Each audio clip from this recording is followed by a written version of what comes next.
guys, it's me, Kay, and welcome back to 30th Century Reverie Media. I just recorded a review of All Passion Spent by Rita Sackville-West, and now I am recording a mini ramble review of my experience reading Crime and Punishment by Fyodor Dostoevsky. This is not my first time reading a Dostoevsky work. I have also read The Idiot, White Nights, Notes from the House of the Dead, and The Gambler, and now this. So I'm getting through the big ones. I really want to get to The Brothers Karamazov next, and I also have a cheap Wordsworth copy of Devils/Demons that I would like to read. Also, from a reading experience point of view, I could not put this down. I finished this very fast, honestly, like in 5 or 6 days less. It was so psychologically thrilling just to get through. I felt that I really don't understand now a lot of the critiques I've heard where it's like it stalls in the middle and it's too rambly. Into The Idiot, this does not go on as nearly as many side tangents at all. It felt very focused with every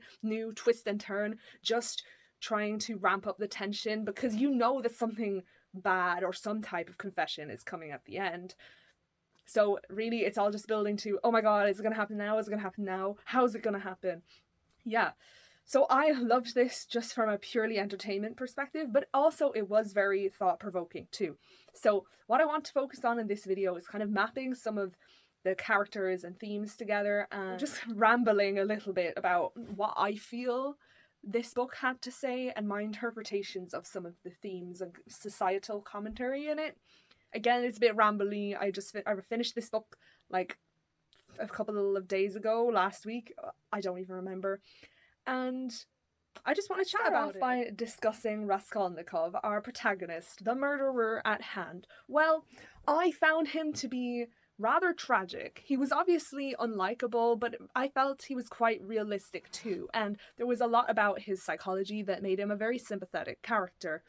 So he's very disillusioned and ambitious, and obviously he has mental illness and depression. So I found those passages nearing the end where it detailed what his life was like before he committed the violence to be very honestly. Like, the way he felt so much pressure to be a man and provide for his sister and for his mother, to kind of the masculine pressure in the patriarchy to be a provider, and deeper into insanity. And also we see that he is a very ambitious guy. Something Dostoevsky talked about a bit in The Idiot too, which I think is something that interested him, is wanting to be original. And Raskolnikov very much falls into this category. He wants to be a great Napoleon, a great man. And that also builds into his whole mental illness profile to some extent, because the egoism of his goals is partially what leads him to his crime.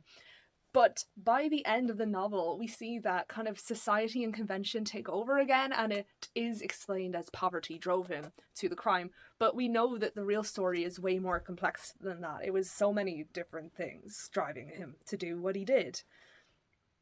Next, we have Razumihin, really the literary foil to Raskolnikov, and I think Dostoevsky's mouthpiece for the ideal with humanity, sort of. So I think he had some of the most banger quotes in the whole novel, like, through error you come to truth. You know, he's very humble. You have to try before you make mistakes. Very kind and attentive, especially to Raskolnikov and his family, and he really was a real friend. Now, he was a bit ignorant sometimes and very, whatever's in front of me is all there is a bit, but I don't know, I feel like we know a lot of people like him in our real lives where, yes, they might not be fully up to date on everything, they might have some prejudices, but they're kind-hearted deep down, and, you know, if you had a long enough conversation with them, they probably would shed some of their prejudices easily, kind of vibe. The living soul demands life, and logic presupposes 3 possibilities, but there are millions. So that was another theme that really conflicted with Raskolnikov's self-perception, is just live your life. Do not get so wrapped up in trying to gain recognition, in ambition, in over-intellectualizing life when, you know, sometimes the practical side of things is right in front of you. Yeah, I did find that part really interesting, and I really didn't expect something like that to be in Crime and Punishment in the first place, but yeah, it was really good. To Porphyry, who was the inspector and detective. So he was very manipulative, obviously. But to me, that almost went into the whole emergence of psychology at the time, kind of the systemizing of psychology, starting to kind of map. I'm honestly partially guilty of that right now, the way I'm talking about Raskolnikov, I guess, but he ended up being somewhat good intentioned, like he in rehabilitative imprisonment at the end, you know. So yeah, also redemption obviously playing a massive role in the whole story, right? Yes. So now we have Donya, who is the sister. Now she was obviously very strong and compassionate, and so if I'm looking down, it's at my drive to survive and be active kind of was what set her apart from Raskolnikov for me. And yeah, there. Oh, now this is where we come to the other big theme: is that the women are really made out to be martyrs in this, and I don't fully like or agree with how the women are written. Now, of course, Dostoevsky was writing at a time when the woman question was a big deal, but yeah, I just find that Sonia is, because also she's here, she was the kind of slightly prostitute girl, so yeah, so her placidity, devoutness, and silence makes her represent forgiveness and faith, but in character form. But it also makes her represent femininity in the patriarchal form.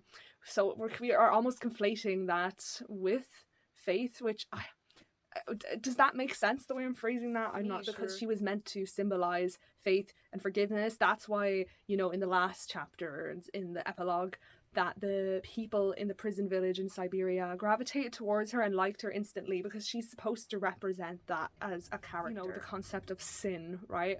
And that how different sins can be more sinful. So Sonia's sin is kind of put down the rank because she mostly just hurt herself, right? The same way Donya was going to mostly just hurt herself by marrying Peter, I think was his name, you know, to get some money. Again, poverty being a driving factor. Creates an interesting framing within a feminist reading, unfortunately embodying several patriarchal and emotionally laborious roles. Yeah, and the mother also did that too, but I did find her character quite touching, and the whole, you know, motherly love. She just could not bring herself to believe anything bad about Raskolnikov, because, you know, the sun is setting now, so I am going to hurry up. Research, the mother definitely is supposed to be a bit of a Mary figure, which makes sense, but yeah, I can't complain from a feminist perspective too much overall. Like, I felt Donya was a very well-rounded, strong character who was doing her best given the society and circumstances. The last character I want to briefly mention is the villain, whose name I cannot pronounce. S and V, okay?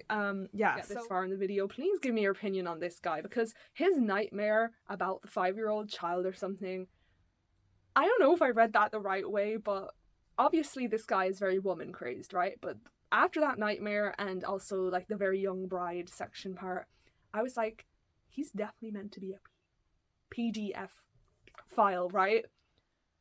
Like, I did not like this guy at all. Like, he was 100% the villain, probably the closest to a black and white type villain that we will get in the whole story, right? Has a similar neuroticism, but in one sense, I feel like his suicide is partially Dostoevsky saying that there's some sins that are really, really hard to forgive, right? And his penance, in a sense, was just taking himself out of the picture, I suppose. I don't know. Like, when I researched the background a little bit, someone was like, oh yeah, he's the only one who died with dignity. But I don't know how dignified I consider that. Yeah, he was partially another foil on the other side to challenge Raskolnikov's theory. Like, could his theory also justify this man's crime? Should it justify this man's crime? I don't know, and I don't think you should be justifying some of the things he got up to. But also his indulgence, like gambling and just women and all that, and idleness are highlighted. So lastly, yeah, his dependence on flattery, women for financing himself, blah, blah, blah. Yeah, so he's just a bad guy. Essentially, that is it for my ramble. The sun is setting too much. I guess the main point is that I fucking love this book overall. Even though it wasn't, like, absolutely perfect. I don't always agree with Dostoevsky, but I just find the way that he writes to be so thought-provoking and cerebral. So yeah, If you got this far, wow, amazing. But this will probably only get like 50 views. But thank you for watching. This has been 30th Century Reverie Media. My name is Kay. Goodbye.